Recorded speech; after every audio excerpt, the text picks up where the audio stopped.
ध्यानम, दूसरे के धन का अपहरण करने की वृत्ति, चाहे विरक्त हो चाहे गृहस्थ हो। पर द्रव्येष्वभिध्यानम मनसा निष्ठ चिंतनम, जो मन से भी दूसरे के धन का चिंतन करने लगता है तो खुद उसका अनिष्ट शुरू हो जाता है।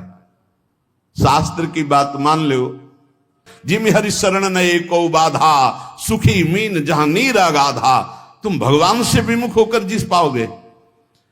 पर द्रव्येष्वभिध्यानम, ये मायावी लोग मिल जाते हैं। अगर धन का चिंतन करोगे मिल जाएंगे। बहुत बहुत मारा घूम रहा है रुपया, रुपया के लिए भगवत मार्ग, चाहे गृहस्थ हो चाहे विरक्त। रुपया कोई भगवत प्राप्ति नहीं कराता, केवल भोग देता है। तो भगवान जैसे रखें वैसे धर्म पूर्वक चलो, अन्याय पूर्वक या चिंतन पूर्वक नहीं। चिंतन नहीं धन का, चिंतन हरि का। मनसानिष्ट चिंतनम, चिंतन करोगे तुम्हारा अनिष्ट कर देगा रुपया। ये संसारी पुरुष नहीं समझ, रात दिन उसी के चिंतन करते हैं, तभी डिप्रेशन में पहुंच जाते हैं। नाना प्रकार की कुभावनाएं प्रकट होने लगती हैं। जिसको इस जन्म में परमानंद की अनुभूति करनी है उसको सावधान। पारुष्य अनृतम चैव पैशून्यम चापि सर्वशा। अगर परलोक की प्राप्ति करनी, परम धाम जाना है, तो आप चुगली करना, निंदा करना, दूसरे की बातें करना छोड़ दो। दूसरे के धन का चिंतन, अपहरण करना छोड़ दो। मिथ्या भाषण, परनिंदा और असंबद्ध प्रलाप ये साधक में नहीं होना चाहिए। असंबद्ध प्रलाप, चुगली, निंदा ये जबान में नहीं होना चाहिए। और कह रहे हैं अदत्तानाम उपादानम हिंसा चैवा विधानता परदारोप सेवा चा शारीरम त्रिविधम स्मृतम। बिना किसी के दिए हुए किसी वस्तु का स्पर्श मत करो। देने पर भी तब देखो कि तुम्हारे योग्य है कि नहीं। और परदाररति, चूंकि ये गृहस्थ या विरक्त कोई भी भगवत प्राप्ति के लिए चले, उसके लिए किसी भी परदाररति, दूसरे की स्त्री के प्रति तनिक भी लगाव नहीं होना चाहिए काम भाव का। अगर काम भाव का जरा भी लगाव है तो तुम्हारा पतन हो जाएगा। बहुत एक विचित्र समय कलिकाल का प्रभाव चल रहा है, इस पर दृष्टि ही नहीं जा रही। ये जो व्यभिचार प्रवृत्ति है इसको एक मनोरंजन मान लिया गया है, इसको एक खिलवाड़ मान लिया, इसे एक सीमा में रखा गया है। एक सीमा में रखा, पाणी ग्रहण संस्कार कर स्वीकार करके फिर धर्म पूर्वक चलो, वैराग्य हो जाएगा। अधर्म पूर्वक चलोगे आसक्त हो जाओगे। परदाररति ये नरक प्राप्ति का हेतु है। इसलिए उपासक जो भगवत प्राप्ति करना चाहता है अशुभ कर्मों से बचे, परदाररति से बचे। किसी भी तरह से जो अपवित्र वस्तु दी जाए उसको स्पर्श न करे। हमारे लिए क्या पवित्र है? विरक्त के लिए हम भगवत मार्ग के पथिक हैं, जितना हमें चाहिए उतना मांग लेंगे। जो नहीं चाहिए वो हमारे लिए सब अपवित्र, हमें नहीं चाहिए, नहीं चाहिए। और गृहस्थ के लिए धर्म पूर्वक कमाई हुई वस्तु किसी के दान दक्षिणा या किसी का यह ऐसा स्वीकार न करे, बहुत हानिकारक होता है। दोषै प्रयुक्ता शरीरेण प्रवर्तमानो हिंसास्ते प्रसिद्धो मैथुनान्याचरति। जो दोषों को स्वीकार करके इस मार्ग में चलता बहुत बुरी तरह चारों खाना चित्त गिरता है परमार्थ में। कई तरह के मैथुन होते हैं, उन मैथुनों से बचे। अष्ट मैथुनों का वर्णन आया है। ये कुकर्म आचरण करने वाला कभी भगवत प्राप्ति के मार्ग में अग्रसर ही नहीं हो सकता। इसलिए शास्त्र है बहुत सावधानी से, गृहस्थ हो चाहे विरक्त, अगर शुद्ध सच्चिदानंद का आनंद लेना चाहते हो, दुखों से अपने आप को बचाना चाहते हो, तो हर प्रकार के मैथुनों से बचने की चेष्टा करें। पर पीड़यन, दूसरे को कभी दुख ना दे। मिथ्या भाषण, कशोड़ भाषण, ये सब कुकर्म के अंतर्गत ही आता है। परद्रोह, अन्याय पूर्वक परद्रव्य ग्रहण नास्तिकता पैदा कर देता है। परद्रव्य अन्याय पूर्वक ये नास्तिकता पैदा कर देता है, भगवान से बिल्कुल विमुख कर देता है। भगवान छूट गए तो सब मिला मिलाया सब, प्राण छूटने के बाद कुछ नहीं तुम्हारे पास। भगवान है तो सब कुछ है, नास्तिकता ना आने पावे। परद्रव्य ग्रहण से अन्याय पूर्वक, न्याय कहते हैं जो धर्म शास्त्र आज्ञा करते हैं, अन्याय पूर्वक धन ग्रहण करना ये नास्तिकता पैदा कर देता है। नास्तिकता क्यों आई है? क्योंकि पापाचरण है, तभी नास्तिकता आती है। उपासक को सावधानी पूर्वक दुष्संग से बचना चाहिए। दुष्संग कई तरह का होता है। यदि दुर्जनों का संग मिल जाए तो जैसे 10 वर्ष सत्संग करने से आप उज्जवल हुए, तो 10 दिन का दुर्जन का संग आपको नष्ट कर देगा। तो कहते दुर्जनस्य ही संगेन सुजनोपि विनश्यति प्रसन्नम जलमित्याहु कर्दमयी कलुषीकृतम। जैसे अति निर्मल जल बहुत दिनों में होता है, हिलन डुलन नहीं हुई, धीरे धीरे वो शांत निर्मल होता है, लेकिन उसमें जो ही कोई घुसेगा तो पूरा मलिन हो जाएगा। ऐसे ही मन को निर्मल करने में बहुत समय लगता है, लेकिन दुर्जन का संग चरित्र दूषित करके हृदय को मलिन कर देने में बिल्कुल देर नहीं लगती। इसलिए दुर्जनस्य ही संगेन सुजनोपि विनश्यति। बड़े बड़े सज्जन पुरुषों का नाश भी दुर्जन पुरुषों के संग से हो जाता है। एक बार यदि दुर्जन का संग हो जाए तो निकलना मुश्किल होता है। बड़े बड़े सज्जनों के हृदय में भगवत मार्ग पर अविश्वास पैदा करके नास्तिक बना दिया दुर्जनों ने। जब दुर्जनता का संग हो जाता है तो वो दुर्जन पुरुष बड़े बड़े सज्जनों के प्रति भी दोष दर्शन करता है। जैसे लोगों के साथ रहा जाता है, जैसे लोगों की बात सुनी जाती है, जैसे लोगों से हम बात करते हैं, वैसा स्वभाव बन जाता है। जब दुर्जनों का संग हो जाता है तो बड़े बड़े सिद्ध साधु के पास भी वो कुछ लाभ नहीं ले पाता, केवल दोष दर्शन करता है। स्वभाव उसका बन जाता है दोष दर्शन का। इसलिए भ्रमादपितु दुष्टानाम संगः या कुरुते जना समर्था पुनस्त्यक्तुम तत्र विनिहन्यते। यदि भूल से भी दुष्ट का संग हो जाए तो तत्काल संग त्याग कर दो, नहीं वो नष्ट कर देगा। दुष्ट की पहचान, जिसके संग से भगवत स्मरण छूट जाए, जिसके संग से कुवासनाएं बढ़ने लगे, उसी का संग दुष्ट संग कहा जाता है। भगवान श्री राम तो इतना भी कह दे कि बरु बास नरक कर ताता, दुष्ट संग जन दे विधाता। नरक मिल जाए अच्छा, पर दुष्ट ना मिले। दुष्संग बहुत बुरी तरह विनाश करता है। उदर निमित्तम बहुकृत वेशा, ये दुष्संग हो जाएगा। जो जनेन्द्रिय और रसेंद्रिय का पोषण करता, भेष कोई भी रखे हो, वो सत्संग नहीं हो सकता, वो दुष्संग ही है। जिनका चित्त शुद्ध होकर सच्चिदानंद भगवान के सुख में डूबने का लक्ष्य बन गया, वो साधक सावधान। दुर्जना परिहर्तव्यो विद्यालंकृतो यदि मणिना भूषिता सर्पा किम सौना भयंकर। दुर्जन मनुष्य हो, बहुत विद्वान हो, तो तुम्हारा नाश ही कर देगा। जैसे मणि से भूषित सांप हो तो क्या विष नहीं छोड़ेगा? वो विष ही छोड़ेगा। इसलिए बहुत संभल करके। सद्भिरासीत सततम सद्भि कुर्वीत संगीतम सद्भिर विवादम मैत्रीम च ना सद्भि किंचिदाचरेत। संत पुरुषों के साथ रहो, संत पुरुषों का संग करो, उनसे विवाद मत करो, जैसा वो कह रहे हैं वैसे करो। सज्जन पुरुषों के संग से तुम्हारे हृदय में सज्जनता आएगी, और दुर्जनों का संपर्क तुम्हारे हृदय में अश्रद्धा पैदा कर देगा। कैसा? अब जिस संत से मिलोगे तुम्हारे अंदर अश्रद्धा है तो तुम वहां दोष दर्शन करोगे। महापुरुषों के समीप रहते हुए भी तुम कुछ नहीं प्राप्त कर पाओगे। जाड्याम धियो हरति सिंचन्ति वाचम सत्यम मनोन्नतिम दिशति पाप मपा करोति चेता प्रसादयति दिक्षु तनोति कीर्तिम सत्संगति कथम किम न करोति पुंसाम।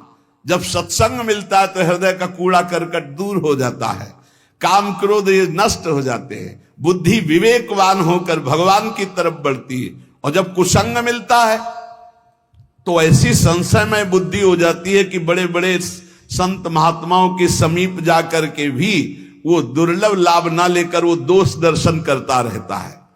समीप में दूर दूर से आकर लोग उनके दर्शन और उनके वचन सुनकर अपना परम कल्याण कर लेते हैं, लेकिन दुर्जन स्वभाव वाला, दुर्जन संग करने वाला उनके समीप रहकर उनकी निंदा करता है, उनके दोष दर्शन करता है, उनसे लाभ नहीं ले पाता है। अनेकों बार बड़े महापुरुषों का संग प्राप्त होने पर भी वो अगम्य रहते हैं, वो उनका लाभ नहीं ले पाते। इसीलिए देवर्षि नारद जी ने बताया कि साधु संग अगम्य है। साधु के समीप रहना, साधु के समीप जाना, अगर आपके अंदर दुष्टता है, दुष्ट स्वभाव है, तो आप उसका लाभ नहीं ले पाएंगे। दूर दूर से आकर लोग दर्शन संभाषण और अपना परिवर्तन कर रहे हो, समीप रहकर दुष्ट स्वभाव होने के कारण, वो साधु में दोष दर्शन करने के कारण लाभ नहीं ले पाते। इसलिए सदैव सत्संग करो, दुर्जनों का संग त्याग करो, नाम जप करो और रसेंद्री को संभाल के रखो और लेने में बहुत सावधान रहो। किसी से कुछ लेने में सावधान रहो, वो ऐसा पाप की कमाई ना हो जो तुम्हारी बुद्धि भ्रष्ट करके भगवान से विमुख कर दे। चाहे गृहस्थ हो चाहे विरक्त, अन्याय पूर्वक जीवन नहीं होना चाहिए, धर्म पूर्वक जीवन होना चाहिए। भगवत मार्ग में सबसे ज्यादा जो बाधक है वो है मान, बड़ाई, प्रशंसा, सम्मान और हे लाडली। हमारा मन इसी में फंस गया, मान सम्मान प्रिय लगने लगा, बड़ाई प्रतिष्ठा कीर्ति अच्छी लगने लगी, इसीलिए हर्ष और शोक, मान और अपमान, दुख और सुख, इन द्वंद्वों में मैं फंस गया। हे मेरी स्वामिनी, अगर कोई बचा सकता है तो सिर्फ आप बचा सकती हो, क्योंकि मान प्रतिष्ठा ये ऐसा मीठा जहर है कि इसे कोई छोड़ना नहीं चाहता और बिना इसको त्यागे भगवत प्राप्ति या तत्वबोध हो ही नहीं सकता। जिसकी दृष्टि में गौरव अर्थात मान घोर रौरवम, प्रतिष्ठा सुक्री विष्ठा, सम्मानम विष के समान, सम्मानम कल्याति घोर गरलम, वो इस मार्ग में आगे बढ़ता है। मेरी लाडली, मेरे मन बुद्धि तो मान सम्मान में गौरव करते हैं, दुख सुख हर्ष शोक द्वंद्वों में फंसे हुए हैं। हे मेरी लाडली, इसमें हमारा साधन बल काम नहीं करेगा, आपकी कृपा से ही हम इससे निकल सकते हैं। संग दोष व्यापे घने, कासो कहो पुकार, श्यामा प्यारी तुम बिना मेरो सुनो सब संसार। प्रियाजू, शास्त्रों में वर्णन किया गया है कि जो साधक जित संग दोषा होता है वही भगवत प्राप्ति करता है। पर हमारे ऊपर तो छोटे छोटे विषयों के संग का प्रभाव, व्यक्तियों के संग का प्रभाव, धनादि का प्रभाव, तो संग दोष से हम युक्त हो गए हैं। लाडली जी, मेरा कोई संसार में नहीं है कि मुझे सहयोग दे सके। श्यामा प्यारी, किससे पुकार करके कहूं कि हमारे हृदय में संग दोष जागृत हो चुका है, हमारे हृदय में मान प्रतिष्ठा अच्छी लगने लगी है, हमारे हृदय में दुख सुख हर्ष शोक का प्रभाव पड़ रहा है। लाडली, आप ही केवल हमारी तरफ करुणा दृष्टि से देखो तो ये दूर हो जाए। कोई दूसरा इस संसार में आपके सिवा हमारा नहीं है। मैं जान्यो कछु सूरज है, दिन प्रति उर्झो जाए, मैं मेरे बस हूं नहीं, श्यामा जो कहूं सुनाए। हम आपसे साफ बात कह रहे हैं श्यामा जी, मैंने समझा कि साधन पथ में चलने पर मैं सुलझ जाऊंगा, सुधर जाऊंगा, लेकिन स्वामिनी जी यहां तो और उलझ गया। तन छाड़े मन गही रहे, दोनों ही दुख होए। तन से विषय भोग छोड़ा, मन उनको पकड़े हुए है। लाडली सुलझा दो, आप ही सुलझा सकती हो, दूसरा कोई नहीं। मैंने समझा मैं सूरज रहा हूं, लेकिन दिन का दिन छूटवे के जतन विशेष बांधे जाओगे। तो लाडली अब आप ही छोड़ दो इस माया के बंधन से, इस मैं मोर तय तोर के बंधन से आप हमें छुड़ा लो। मन बुद्धि ये थिर नहीं, ही ये भरी भंगार। श्री श्यामा करुणा भरी, दृष्टि नेक निहार। बहुत कूड़ा भरा है हृदय में स्वामिनी जी। ये अंतःकरण चतुष्टय, बुद्धि का निश्चय होना चाहिए, प्रिया प्रीतम के सिवा हमारा कोई नहीं। मन का संकल्प विकल्प प्रिया प्रीतम की सेवा, जगत की सेवा, और चित्त का निरंतर भगवदाकार चिंतन, अहम का पूर्ण दासत्व में समर्पण, ये सब कुछ नहीं, बड़ा कूड़ा करकट भरा हुआ है। कोई भी सत्कार्य होते उसमें अहंकार उदय हो जाता, मैंने किया। बुद्धि का निश्चय है, जगत में, भोगों में, रुपया में, प्रतिष्ठा में सुख है। मन नाना प्रकार की भोग वासनाओं का संकल्प करता रहता, तो बड़ा कूड़ा करकट अंतःकरण में जमा है। हे मेरी श्यामा प्यारी, आप करुणा दृष्टि से देख लो तो आपकी दृष्टि मात्र से मन बुद्धि सुधर जाएंगे। श्यामा प्यारी लाडली, तुम जानती हो सबके भाव, मेरे तो तुम एक हो। कछु साधन ना ही उपाव, ना हमारे कोई साधना है ना कोई उपाय है। आप सबके मन के भाव को जानती हो। हे श्यामा जी, आप ही हमारी साधना हो, आप ही हमारे साध्य हो। आपके सिवा हमारा कोई और साधन साध्य नहीं है। हे लाडली, जो अपने अवगुण कहो पाऊं और न छोड़, पर अंतर की तुम जानो सबे। मेरी श्यामा कहो निहोर। यदि हम अपनी गाथा हृदय की सुनावें तो कितने अवगुण हैं, पार नहीं पा पाएंगे। बस एक बात हृदय में देख पा रहे हैं कि वो स्वीकार करता है कि हमारी माई श्यामाजू को राज। हे श्यामाजू, आपके सिवा और किसी का आश्रय नहीं है, इसलिए आपसे ही निहोरा है कि आप ही हमारे हृदय को पावन कर दो, अपने प्रेम के योग्य कर दो, निर्विकार कर दो। राधा प्यारी मेरी स्वामिनी,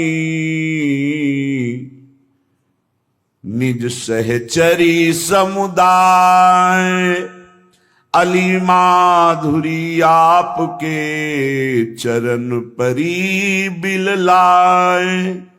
हे समस्त सहचरियों, आपके मध्य में विराजमान जो श्यामा श्याम हैं, सहचरी सहित समस्त वृंदावन के परिकर को, प्रिया प्रीतम को हृदय से बार बार वंदना करते हुए विलख कर हम केवल इनके चरणों का आश्रय लेते हैं। अब आप देख लो, आपको संभालना है। इसे निर्भरा भक्ति कहते हैं। पूर्ण रूप से अपने इष्ट के भरोसे में हो जाना। जब अपनी तरफ दृष्टि जाए तो अति दैन्य और दोष युक्त, और जब इष्ट की तरफ दृष्टि जाए तो अत्यंत गर्व और आनंद में। तो हम अपनी तरफ दृष्टि करके अपने इष्ट को बता रहे हैं कि हमारे में ये सब दोष है, हमारे में ऐसा कोई गुण नहीं कि हम आपको प्रसन्न कर पावे। इसलिए हे लाडली, हे लालजू, आप कृपा करो और अपने योग्य हमारे हृदय को बना लो। क्योंकि बनावटी प्रभु को पसंद नहीं। निर्मल जन मन सो मोहि पावा, मोहि कपट छल छिद्र न भावा। मुझे कोई कपट छल दोष विचार ये प्राप्त नहीं कर